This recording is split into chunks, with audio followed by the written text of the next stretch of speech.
Atenção! Aquela promoção da Corasa que todo mundo espera chegou! São 600 estofados de 3 e 2 lugares, salas de jantar, muitas peças a preço de custo. Você compra e leva na hora. Então, corra pra Corasa. Corasa, 30 anos de credibilidade. 3214-4601.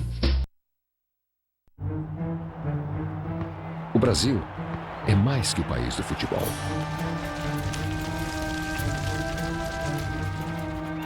É o país da agricultura e pecuária, onde o Bradesco tem presença há mais de 60 anos, financiando produtores de todos os tamanhos.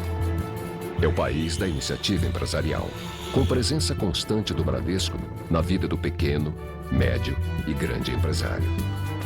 É o país da diversidade e da igualdade, da iniciativa privada em equilíbrio com o setor público, onde o Bradesco tem presença em todas as classes, com o maior número de pontos de atendimento do país em quase 100% dos municípios.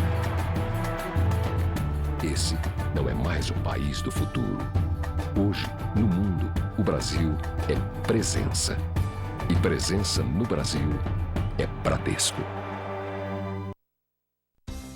Você sabe onde está a força da Unimed?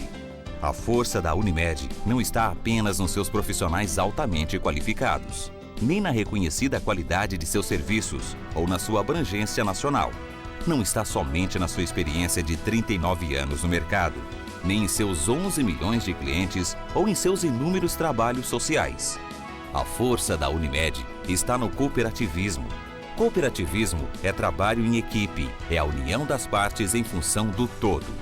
Cooperativismo é o fiel compromisso em desenvolver, conjuntamente com igualdade e justiça, a saúde da comunidade. Federação das Unimedes do Estado de São Paulo.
Olá, esse é o programa do Jornal da Justiça e nós estamos hoje muito contentes por ter aqui conosco um amigo muito querido, um dos maiores oftalmologistas do Brasil, se não o melhor, que é o Dr. Rubens Belfort Júnior. Dr. Rubens Belfort, além de ser um professor titular de oftalmologia da Escola Paulista de Medicina, Unifesp, ele é também presidente da maior entidade médica de prestação de serviços de saúde nesse país, que é a Sociedade Paulista para o Desenvolvimento da Medicina. Então, nós vamos ter aqui praticamente uma hora para debater sobre como é que está a saúde ocular no Brasil, Dr. Rubens, como é que está a SPDM, quais são os planos, o que é essa instituição que atende aproximadamente 9 milhões de pessoas por ano nesse país, quase um Portugal, não é? E presta serviços de qualidade para o SUS, para o Serviço Único de Saúde. Então, não faltará assunto aqui durante os próximos 50 minutos, pelo menos. Nós vamos começar perguntando, então, ao meu amigo Rubens Belfort Júnior, como é que está a oftalmologia brasileira e como é que está a saúde ocular? Precisa fazer mais do que está sendo feito? Bom, olá Álvaro, é um prazer estar aqui com você e esse programa que tem uma audiência nacional e é tão importante que ajuda a formar os formadores de opinião. Eu acho que a saúde ocular do Brasil poderia, claro, ir melhor. Mas comparando o Brasil com outros países da América Latina e mesmo muitos países da Europa, nós estamos bem. Nós temos qualidade e o que falta mais que tudo é a gente ser capaz de transformar essa qualidade em um produto que seja disponível a toda a população. Nós não temos ainda um sistema de saúde que tenha um acesso adequado e uma uniformidade na qualidade. Nós temos oftalmologia boa, em lugares excelentes, mas falta ainda uma padronização dessa qualidade para todo o país. E Rubens, você disse que o acesso não é bom, por quê? O acesso não é bom porque o acesso à saúde no Brasil é complicado, né? O SUS eu acho que é uma grande vitória. O SUS é um sistema que deve orgulhar todos nós brasileiros. A gente às vezes percebe a importância do SUS quando vai a outros países, né? E países até mais desenvolvidos que o nosso, e não tem o nosso sistema. Mas o SUS ainda não tem o acesso. E o SUS ainda funciona mais que tudo para a classe média alta. A gente vê o SUS de qualidade cada vez melhor, vê muitos pacientes que têm convênio privado, não usando o convênio porque usam os hospitais do SUS. Isso, de certa maneira, é muito ruim porque tira do SUS a capacidade de ter as pessoas que não têm acesso ainda ao sistema privado e têm dificuldade de chegar nos hospitais públicos. Falta o tal da equidade no SUS. Certo. A hora que você falou em qualidade, me ocorreu que você tem um curso de pós-graduação em oftalmologia que é nota 7. Isso significa padrão internacional de qualidade. Você poderia falar alguma coisa do curso, o que já fez, quanto ele pode contribuir com o SUS e com a ciência, com o ensino da oftalmologia? Realmente, o nosso curso de oftalmologia aqui da Unifesp é nota 7 a algumas avaliações. É o único curso, toda a medicina, toda a cirurgia do Brasil com nota 7. É um curso que tem padrão internacional. É um curso que, mais do que tudo, eu acho que está contribuindo para a melhoria do SUS. É um curso que aproveita muito a experiência dos mutirões, experiência de nós termos realmente contribuído para o Hospital São Paulo ter uma alta qualidade em oftalmologia e está usando essa experiência em muitos outros locais do Brasil.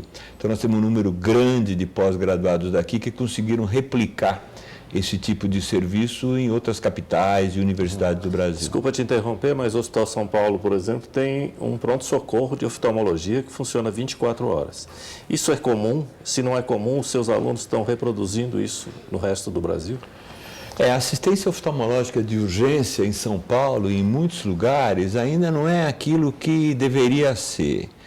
Falta, de novo, acesso a muitos pacientes necessitados esse atendimento noturno e fim de semana. O Hospital São Paulo tem um pronto-socorro grande, da mesma maneira que o Hospital das Clínicas da Faculdade de Medicina da USP, a Santa Casa de São Paulo, mas a cidade quase que para por aí. E isso está sendo replicado em muitos outros... Vocês vão editar, né? Isso está sendo editado em muitos outros lugares do Brasil, graças a essa experiência. E se você fosse o ministro da oftalmologia do Brasil, que diretrizes você sugeriria? Mais que tudo, eu acho que todos nós estamos lidando com saúde, precisamos continuar baseados em duas palavras: inovação e difusão. Eu acho que se fala muito aqui no Brasil da necessidade de melhorar a gestão e ter mais recursos. E fala-se a respeito de melhorar a gestão há mais de 50 anos, certo? A grande verdade é que a gestão em saúde não é mais tão ruim assim. Eu acho que nós chegamos até o ponto que a sociedade brasileira quase que está tendo como máximo da gestão em saúde. E recursos, nós sabemos, quanto mais a gente põe, vai continuar faltando. Eu acho que a gente precisa reavaliar a saúde, acreditando que o sistema atual falhou. E aí precisa realmente inovar de maneira radical. Inovar com instituições novas, maneiras novas de aplicar o que nós temos e conseguir, com essa inovação, difundir os experimentos de sucesso. Então, eu acho que a gente precisaria ter uma cultura mais inovadora na saúde, baseado, por exemplo, no que vocês fazem aqui, o Cochrane, as evidências, ter uma medicina mais racional, onde o indivíduo não vai procurar o médico porque o médico tem relações públicas eficiente, faz um marketing, mas uma medicina mais realmente voltada àquilo que a sociedade está precisando. Soluções práticas. Soluções práticas, na medida do possível, baseadas em evidências, as normas de procedimentos, os guidelines, onde o paciente tenha acesso àquilo que ele precisa e que a medicina pode dar. Muitas vezes a gente vê o paciente indo à procura do inexistente, né? Manipulado pelo comércio, manipulado pelo sistema. Rubens, ali atrás daquela câmera, tem pessoas nos assistindo que têm filhos e que gostariam de prevenir problemas oculares. E que têm pais e avós que gostariam de prevenir problemas oculares. Você poderia falar alguma coisa para eles nesse sentido? Claro, bom... Claro, prevenir é o mais importante. 80% das doenças oftalmológicas que levam à cegueira poderiam, sendo controladas, não causar mais cegueira. Isso vem desde as coisas mais óbvias, como usar cinto de segurança em automóvel, evitar o álcool que leva... Usar o cinto de segurança, que consequência tem? Bom, a falta de cinto de segurança leva o indivíduo a ter um trauma craniano com muito mais frequência, um trauma ocular muito mais frequente e grave, a perfuração do olho com fragmento de vidro, o indivíduo ser atirado, né, pelo alto da porta aberta e ter acidentes graves de face. E isso acontece não apenas no indivíduo que está no banco da frente, mas no banco de trás. Então, o cinto de segurança já diminuiu muito os olhos furados. Tem números para isso?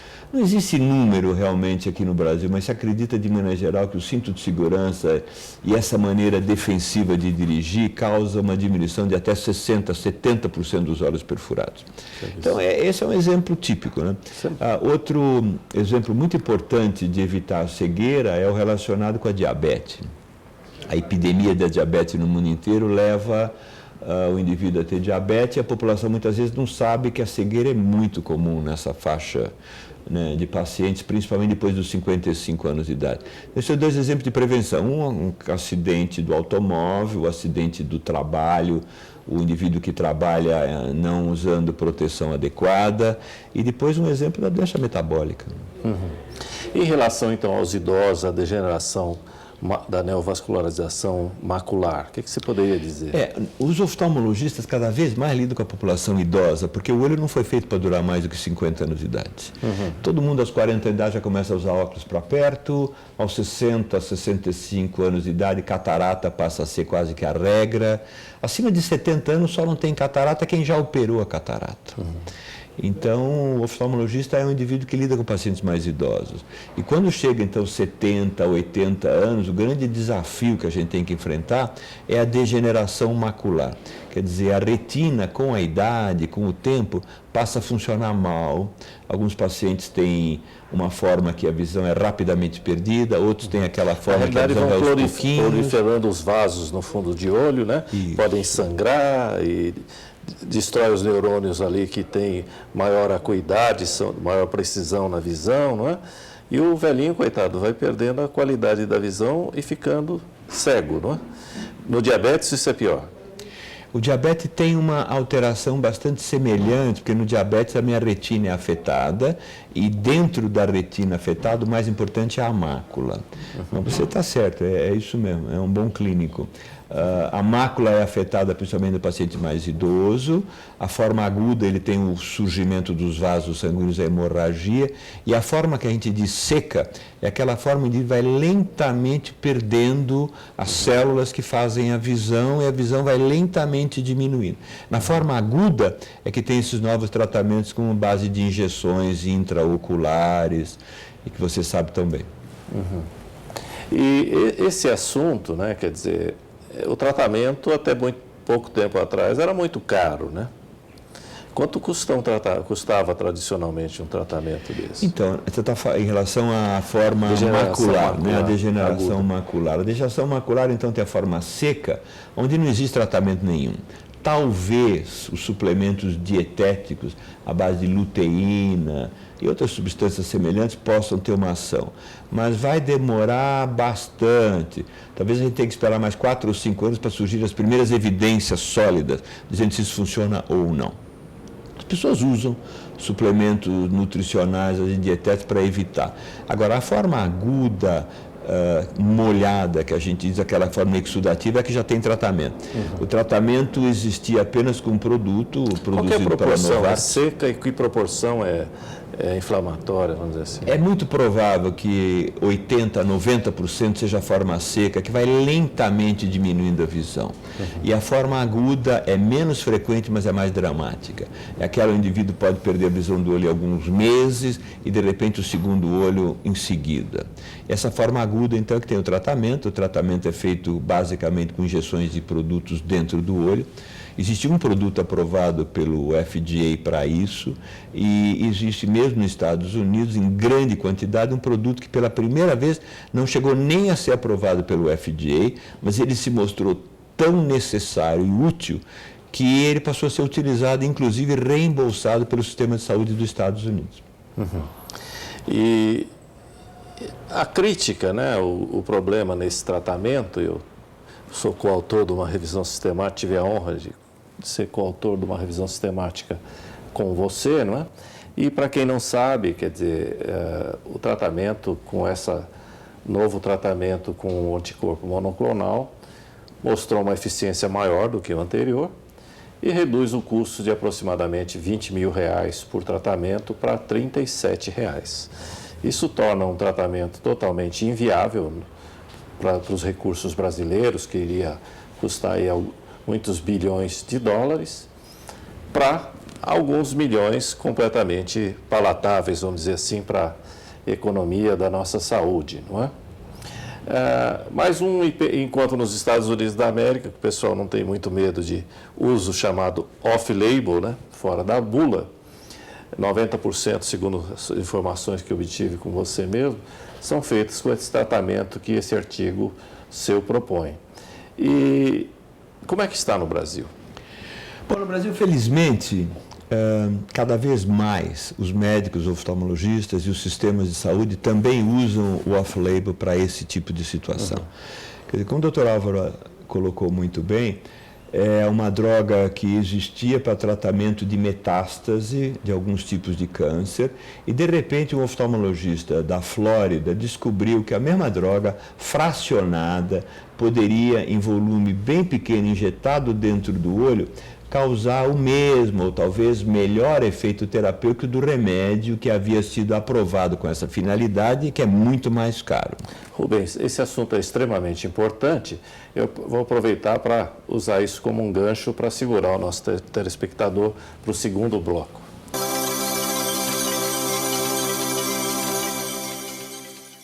Atenção! Aquela promoção da Coraza que todo mundo espera chegou! São 600 estofados de 3 e 2 lugares, salas de jantar, muitas peças a preço de custo. Você compra e leva na hora. Então, corra pra Coraza. Coraza, 30 anos de credibilidade. 32144601.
O Brasil é mais que o país do futebol.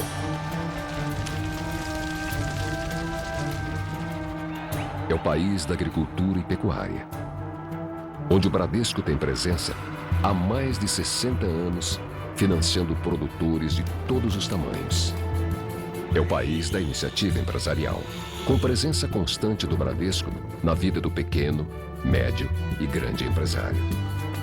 É o país da diversidade e da igualdade, da iniciativa privada em equilíbrio com o setor público, onde o Bradesco tem presença em todas as classes, com o maior número de pontos de atendimento do país em quase 100% dos municípios. Esse não é mais o país do futuro. Hoje, no mundo, o Brasil é presença. E presença no Brasil é Bradesco. Você sabe onde está a força da Unimed? A força da Unimed não está apenas nos seus profissionais altamente qualificados, nem na reconhecida qualidade de seus serviços ou na sua abrangência nacional. Não está somente na sua experiência de 39 anos no mercado, nem em seus 11 milhões de clientes ou em seus inúmeros trabalhos sociais. A força da Unimed está no cooperativismo. Cooperativismo é trabalho em equipe, é a união das partes em função do todo. Cooperativismo é o fiel compromisso em desenvolver, conjuntamente com igualdade e justiça, a saúde da comunidade. Federação das Unimedes do Estado de São Paulo.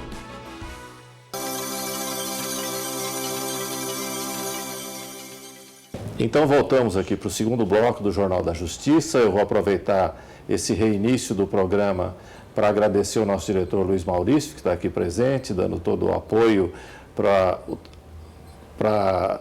a divulgação das evidências do Centro Cochrane do Brasil e a importância da medicina baseada em evidências, não só para a prática da medicina, como para a racionalização dos custos e racionalização do próprio processo de judicialização da medicina, que nós vamos falar em seguida. Então, você falava até agora há pouco sobre o novo tratamento com o uso de monoclonal, o anticorpo monoclonal, que antigamente acarretava um preço de quase R$20 mil por tratamento e que cai para 30 e poucos reais.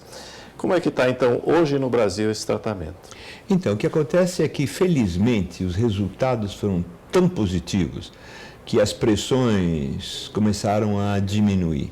E nos Estados Unidos, em muitos países do mundo e aqui no Brasil, cada vez mais essa droga que não foi aprovada com essa finalidade é o que o oftalmologista usa. Uhum. O custo é incrivelmente menor e os resultados são ótimos. Tem gente que diz que funciona igual ou até mesmo melhor do que o produto aprovado com essa indicação.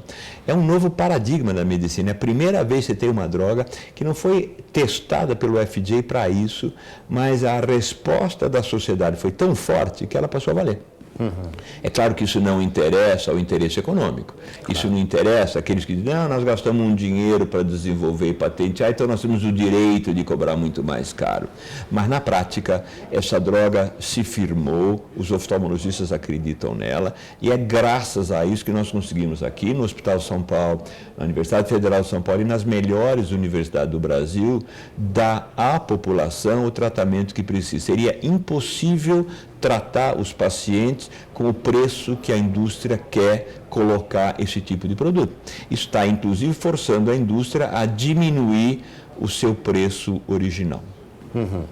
Então, quer dizer, está aí um exemplo que a avaliação tecnológica baseada em evidências, o mapeamento da Cochrane, tem uma utilidade que é capaz de provocar economias que pode, inclusive, sustentar uma universidade inteira, né? Por alguns anos, não é? Quer dizer, é assim que um país cresce. Por isso que se valoriza muito a educação, né? A criação, a inovação, como você mesmo diz, né?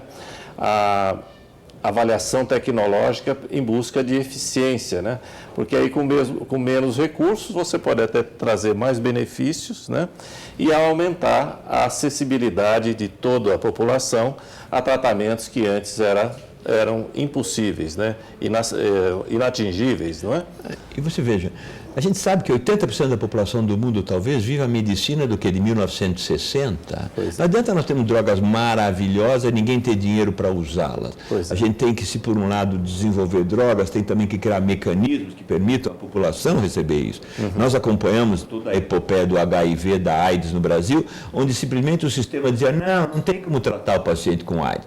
A judicialização da medicina medicina tem algumas desvantagens, mas tem vantagens. Perfeito. E foi graças à judicialização que a sociedade brasileira foi obrigada a encarar o desafio. Hoje nós brasileiros nos orgulhamos de ter todo o sistema modelo, né? Então a evidência é fundamental, e é fundamental também essa pressão da sociedade no sentido de obter resultado, não é verdade? Como toda pressão, se bem dirigida, ela traz ótimos resultados, vira uma força positiva, né? Não, e a força do sistema legal, obrigando muitas vezes o sistema de saúde a se movimentar, é fundamental. Acho que a pressão tem que existir dentro da sociedade democrática, né? E você sabe que o diretor desse programa, o Luiz Maurício, está aqui conosco, vai nos dar a honra da sua participação aqui no próximo programa. O Dr. Brasil Salomão organizaram com a inteligência e a criatividade deles, em Campos de Jordão, um julgamento da judicialização pelas eminências da justiça brasileira no ano passado, não é?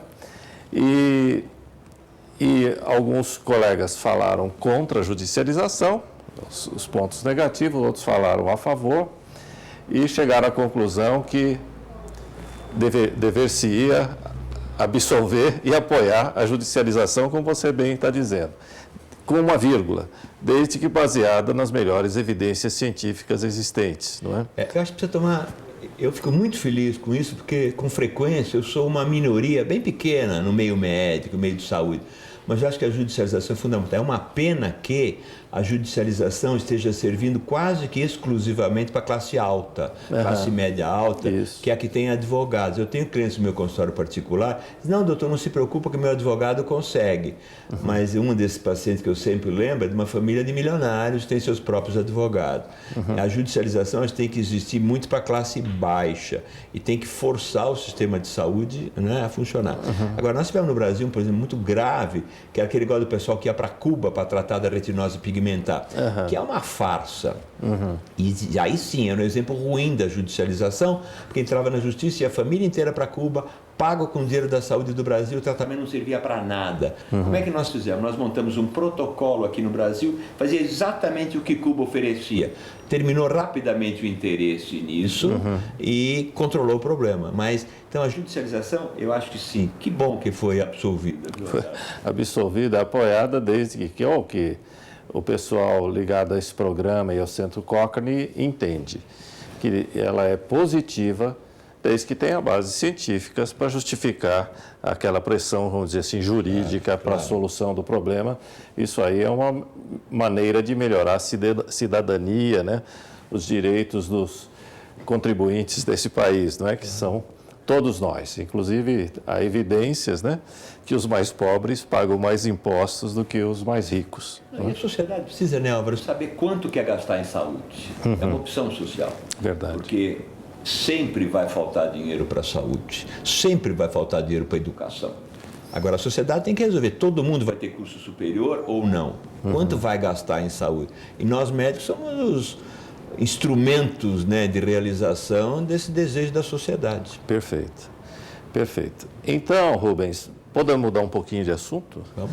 E vamos falar um pouco aqui da Sociedade Paulista para o Desenvolvimento da Medicina, não é? Que é um órgão, vamos dizer assim, um braço de execução em saúde da Escola Paulista de Medicina e da Unifesp, não é? E talvez do campus Vila Clementino, né, da Unifesp. Então, você poderia apresentar para quem está nos assistindo essa entidade que você preside tão bem, com tamanha busca de eficiência, como vocês já perceberam, raciocínio rápido e prático, inteligente do Rubens, que essa sociedade deve ser importante, senão ele não estaria nela. Essa sociedade nos orgulha muito. É uma sociedade muito antiga, da década de 30, é uma sociedade que desde o início ajudou a fundar a Escola Paulista de Medicina, a Escola Paulista de Enfermagem, o Hospital São Paulo. É uma entidade filantrópica, privada, que atua na área da saúde e na educação relacionada à saúde e que mantém o Hospital São Paulo. O Hospital São Paulo é um hospital de ensino, hospital universitário da Unifesp, mas é da SPDM. Então, de certa maneira, nessas décadas, produziu um ambiente que facilitou o crescimento do Hospital Universitário da Escola Paulista de Medicina Unifesp, e ao mesmo tempo a difusão de novo do conhecimento.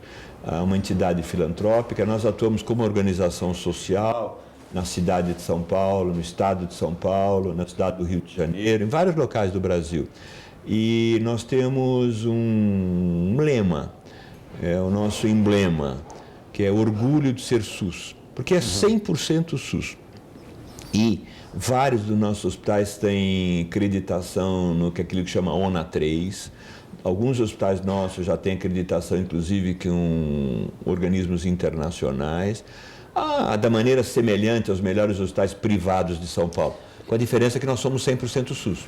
Então você está me dizendo, Rubens, que é possível se ter uma assistência médica no SUS de qualidade, vamos dizer, cada vez melhor? Sem dúvida nenhuma, tanto que grande parte dos pacientes que a gente atende nos hospitais do SUS tem convênio. E eles não usam seus convênios porque o SUS é melhor. Eles não usam seus convênios porque o SUS dá, às vezes, remédios e lentes intraoculares e próteses que os convênios não dão. E isso é tão real que praticamente todos os hospitais universitários que atendem o SUS estão cada vez exigindo mais que finalmente o Congresso aprove a obrigatoriedade dos convênios ressarcirem os hospitais públicos que atendem o SUS quando isso acontece. Então, por exemplo, eu tenho um convênio Sul-América, a Sul-América não me dá o direito, eu vou para o SUS. Eu sou atendido no Hospital do SUS, e a Sul-América não paga nada por isso. Isso está no Congresso há bastante tempo e dizem que o lobby é tão forte que não consegue aprovação. Isso cada vez mais é uma questão nacional. Não consegue aprovação da devolução do dinheiro para o SUS. Exatamente. E nós temos aqui no Hospital São Paulo, em vários hospitais, cada vez isso está acontecendo mais. E quem paga de novo com isso, quem sofre, é o assalariado, é o indivíduo que não tem o seu convênio privado e que às vezes tem o seu lugar ocupado por quem tem um convênio privado. E o contribuinte continua contribuindo para uma assistência de quem não precisaria, ou quem, pagando a conta que não é devida ao setor público. Quanto melhor o SUS, mais o pessoal que tem convênio privado vem. A Constituição dá a ele esse direito, ninguém é contra que ele exerça esse direito.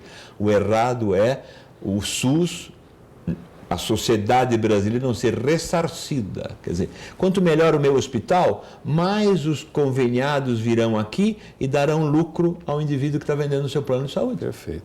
Isso é fantástico, né? E você vê, porque olhando, quem não sabe, o Rubens tem uma história universitária e política de esquerda, né, no passado, não é? E, de repente, a gente... Na época que esquerda significava mais coisa boa. E que, de um lado, as pessoas queriam um sistema de saúde tipo puro, público, de qualidade, né?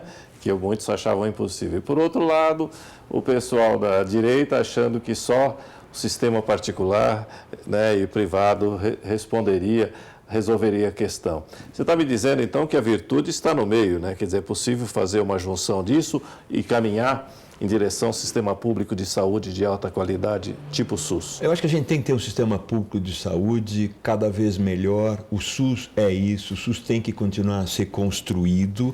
Agora, a gente não pode, principalmente num país como o Brasil, querer engessar todos ao mesmo tipo de resposta. Não há como querer que uma organização, por exemplo, social, que funciona em São Paulo, vai funcionar da mesma maneira no interior do Amazonas. O Brasil tem diferentes estágios de maturidade de organização social. Perfeito. É verdade?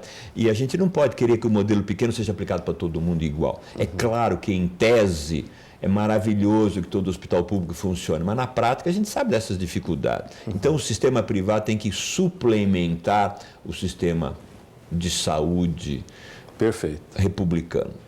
Então, e agora me ocorre também que você é um xinguano, né? Eu e você, nossa geração, contribuiu com a saúde dos índios no Brasil, particularmente no Parque Nacional do Xingu. E a experiência foi muito interessante, né? E o Rubens foi um dos primeiros, junto com o Orlando Vilas Boas e com o Cláudio Vilas Boas, que, na minha modesta opinião, são os dois maiores heróis da história recente da humanidade. E uma coisa é ser um herói guerreiro e, vamos dizer assim, violento. Outra coisa é mudar o mundo com delicadeza, com respeito à cultura, com respeito à saúde, à vida, à ecologia. Isso os irmãos Vilas Boas fizeram. O Rubens, acho que como eu, teve a honra de conviver com os dois. Então, após o intervalo, nós voltamos com esse assunto.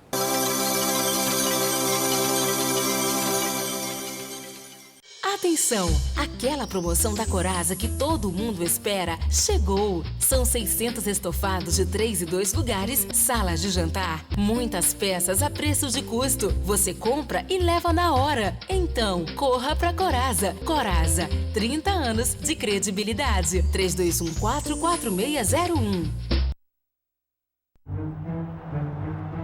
O Brasil é mais que o país do futebol.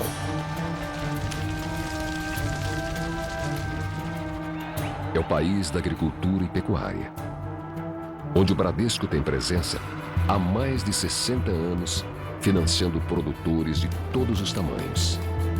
É o país da iniciativa empresarial, com presença constante do Bradesco na vida do pequeno, médio e grande empresário.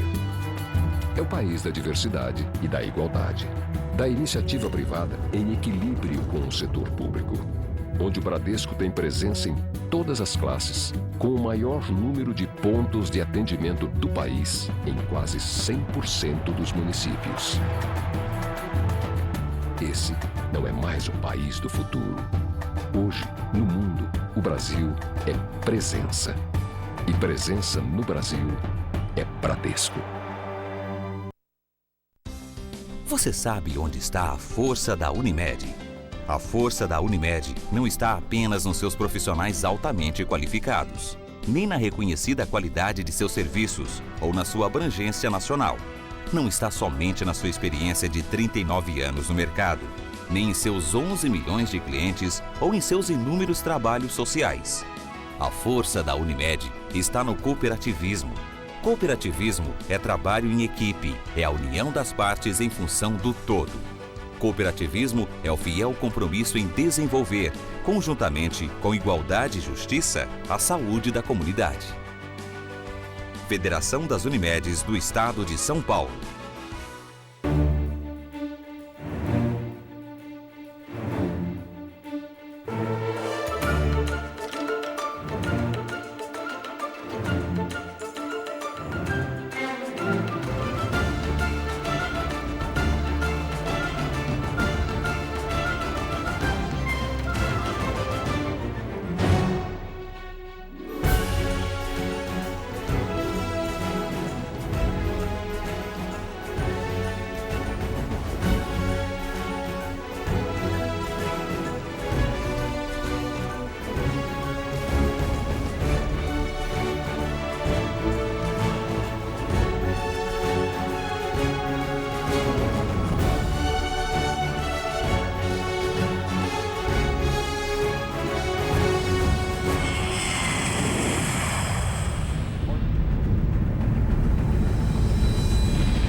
Então voltamos com o Jornal da Justiça, aqui hoje com essa deferência especial do Jornal da Justiça, com as atividades do Centro Cochrane do Brasil, que é um órgão ligado, é um órgão não sem fins lucrativos, que mapeia as evidências para a tomada de decisão, com o objetivo de que as pessoas aprimorem o seu processo decisório em benefício dos pacientes, dos gestores da saúde, dos docentes da área da saúde e dos profissionais da saúde em geral.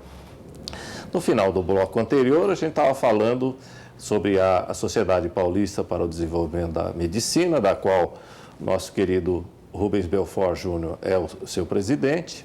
Diga como é que foi esse contato e qual foi a sua experiência com a saúde indígena, que ainda hoje é um problema sério nesse país, e isso envolve direito à cidadania dos verdadeiros brasileiros que aqui já estavam quando os brancos chegaram. Realmente acho que é um orgulho para todos nós aqui da Escola Paulista de Medicina, Hospital São Paulo, essa participação desde a década de 60, no trabalho indígena com Orlando, Cláudio Vilas Boas e várias outras atividades. E este ano nós tivemos um motivo assim, de grande orgulho, que foi receber o prêmio Chico Mendes. O prêmio Chico Mendes, justamente como o melhor trabalho de saúde realizado na Amazônia. A comunidade indígena brasileira, claro, vem mudando muito rápido à medida que a sociedade brasileira também vem mudando. E a assistência ao indígena, que antigamente era apenas em populações isoladas, agora é uma população que quase que se mescla com a população do Amazonas e da região de Mato Grosso. E o que é perigosíssimo, né? Porque se eu aprendi alguma coisa com eles, foi que a nossa civilização acaba degenerando a cultura deles, que é um arcabouço protetor importantíssimo, né? A nossa cultura, é claro, é tão mais forte tecnologicamente que acaba destruindo a cultura original. E a cultura dele justamente os protege. À medida que você destrói essa cultura, você passa a ter problemas que eles nunca tiveram. Por exemplo, alcoolismo, mesmo acesso a drogas. Uso de sal. E vários outros problemas, até a mudança da alimentação, fazendo com que a diabetes aumente muito. Doenças sexualmente transmissíveis. HIV. E é uma população importante que se espalha por toda a região do Amazonas.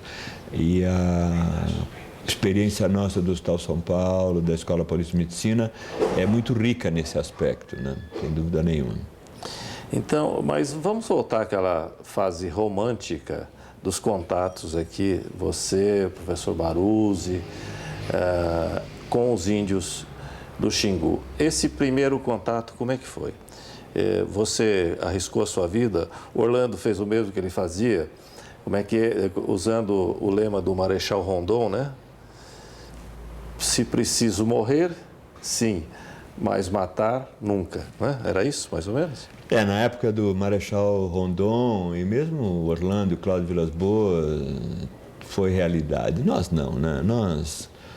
Um dos riscos que eu corri, sem dúvida nenhuma, era ser morto pelos professores meus da Escola Paulista de Medicina, que, ao invés de aula, eu ia para o Xingu.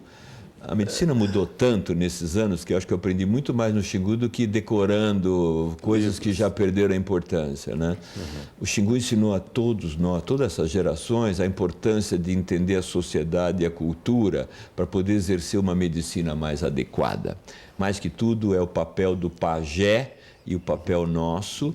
Nós nunca, graças à experiência iniciada pelo Orlando Vilas Boas, pelo Cláudio e pelo Roberto Baruzzi, nós nunca tratamos de substituir o pajé pela nossa medicina, mas foi entender e respeitar o pajé que passou a respeitar e entender a nossa. Então, esse tipo de visão, acho, humanística da medicina é a grande contribuição que nós trouxemos do Xingu para a Escola Paulista. Fala-se muito que nós ajudamos os índios. Eu acho que os índios nos ajudaram muito a fazer essa medicina que a gente tenta desenvolver. Nos ajudaram, inclusive, a ganhar autoconfiança e autoestima como profissionais. Claro, né? Verdade. Isso é muito importante. E eles tinham, na época eu falava isso, mas sentia que não havia repercussão, que eles tinham uma cultura melhor que a nossa. Verdade. Não é? Eles tratam bem as crianças, tratam bem os idosos, não é? Respeitam a natureza, não pagam imposto de renda, não é? Tem uma série de coisas extremamente positivas, né? E eles se arriscam menos com tecnologia, né? Acidente de carro, de avião e etc. Né? Mas ainda tem uma mortalidade maior do que a razoável, né? Isso, particularmente infantil, né? E as caravanas continuam. Desde a década de 60, os estudantes de medicina, enfermagem, outros estudantes universitários da Escola Paulista de Medicina e funcionários do Hospital São Paulo continuam indo para o Xingu. Então, é um conhecimento que já existe há 3 gerações. Meu pai ia para o Xingu na década de 50, então existe uma amizade na minha família com a família de algumas pessoas do Xingu já de 3 gerações. Quer dizer, a Escola Paulista de Medicina há 3 gerações está no Xingu e o Xingu está na Escola Paulista de Medicina há 3 gerações. Então, Rubens, no começo desse programa, eu falei para o telespectador que você é o presidente de uma sociedade paulista para o desenvolvimento da medicina, que é considerada uma das maiores empresas desse país, em particular na área da assistência médica.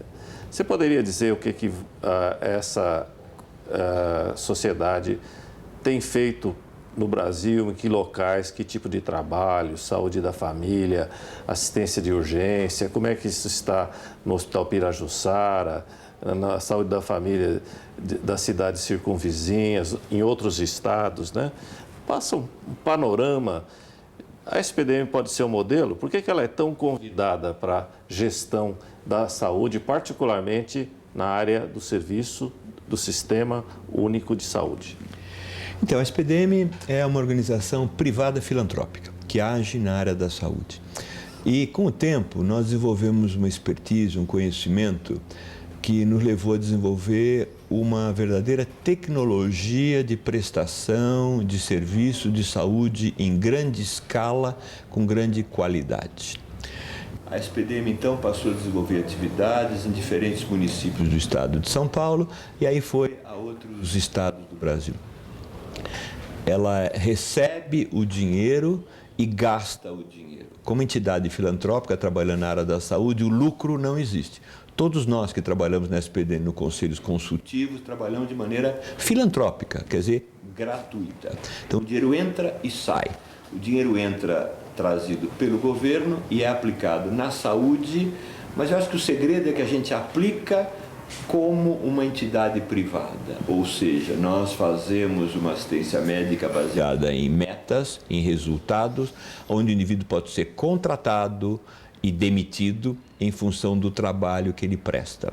Então você consegue, num hospital que respeita a ideia da saúde pública, fazer uma gestão como uma entidade privada, que estimula e prestigia o sucesso do trabalho das pessoas. Eu queria agradecer muito a toda essa sua sabedoria colocada aqui à disposição dos nossos telespectadores, o apoio que você tem dado ao trabalho do Centro Cochrane do Brasil, o processo de medicina baseada em evidências. O Rubens não precisa de muitos elogios, ele é um grande cientista da oftalmologia brasileira, é um grande gestor, não é?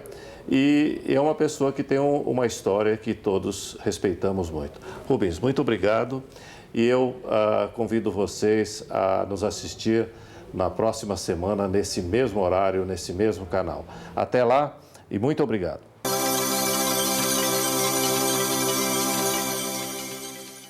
Atenção! Aquela promoção da Coraza que todo mundo espera chegou! São 600 estofados de 3 e 2 lugares, salas de jantar, muitas peças a preço de custo. Você compra e leva na hora. Então, corra pra Coraza. Coraza, 30 anos de credibilidade. 32144601.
O Brasil é mais que o país do futebol.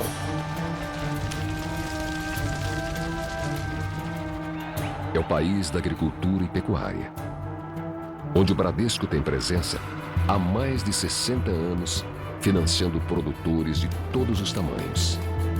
É o país da iniciativa empresarial, com presença constante do Bradesco na vida do pequeno, médio e grande empresário. É o país da diversidade e da igualdade, da iniciativa privada em equilíbrio com o setor público, onde o Bradesco tem presença em todas as classes, com o maior número de pontos de atendimento do país em quase 100% dos municípios.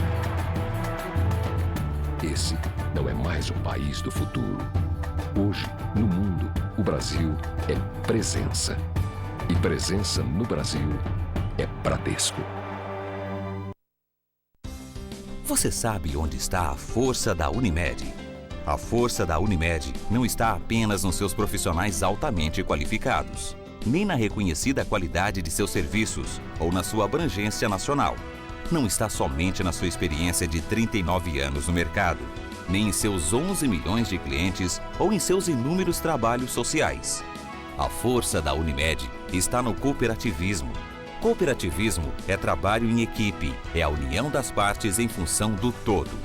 Cooperativismo é o fiel compromisso em desenvolver, conjuntamente com igualdade e justiça, a saúde da comunidade. Federação das Unimedes do Estado de São Paulo.